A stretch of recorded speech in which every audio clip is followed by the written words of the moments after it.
all yours. Wow, look at hey, what about me? In this country, the child is appreciated for what he will be. He will be a great consumer someday. Listen. The quicker we can get them to go out and buy, the better. There's so much of that in this country. Mr. Ellison, I think you have felt strongly about some aspects of this. Public television could make a contribution as the American people becomes aware of itself, it discovers itself. We do not know as much as we should know about who we are, what we are, and how we differ. How will man use his miracles? The answer just begins with public television. We want most of all to enrich man's spirit, and that is the purpose of this act.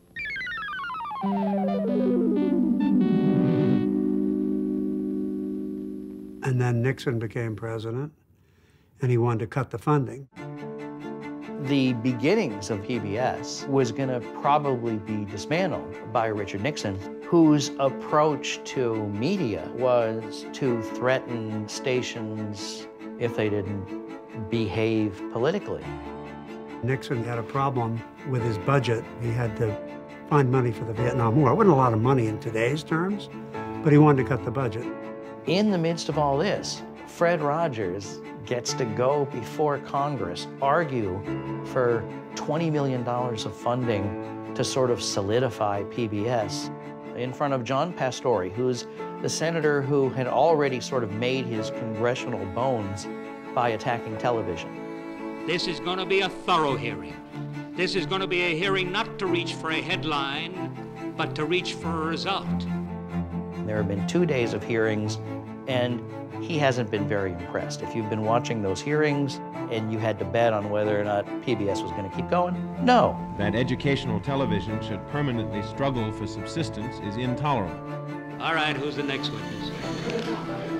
Senator Pastore told the group, I've heard everybody read your testimonies. I don't want anyone to read anymore. I'm tired of hearing the reading. When I heard about that, I thought, uh-oh, Fred.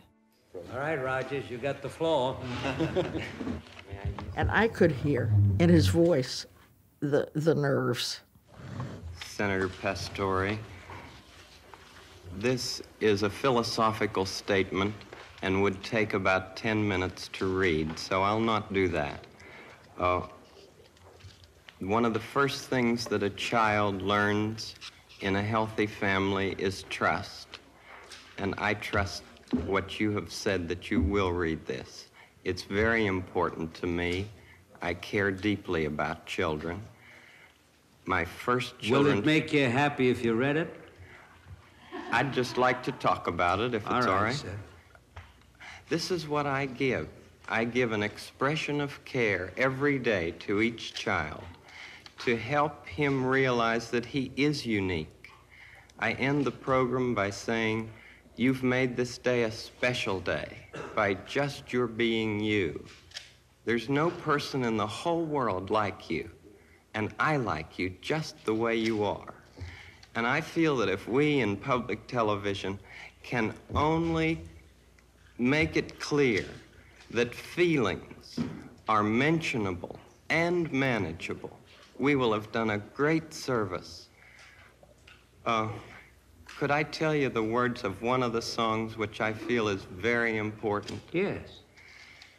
This has to do with that good feeling of control, which I feel that the children need to know is there.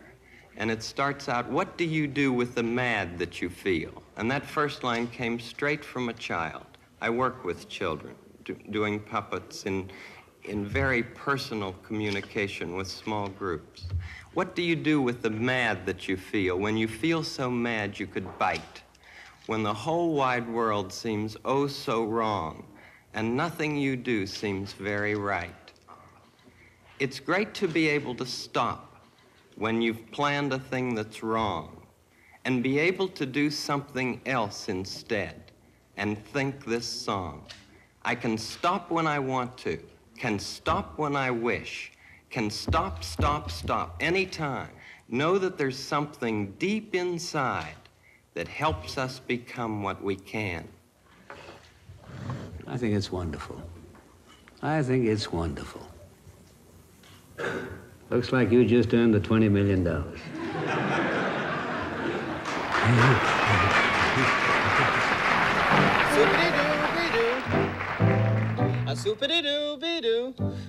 Fred Rogers was easily the star of the show. And if children had votes, public television would be on Easy Street tomorrow.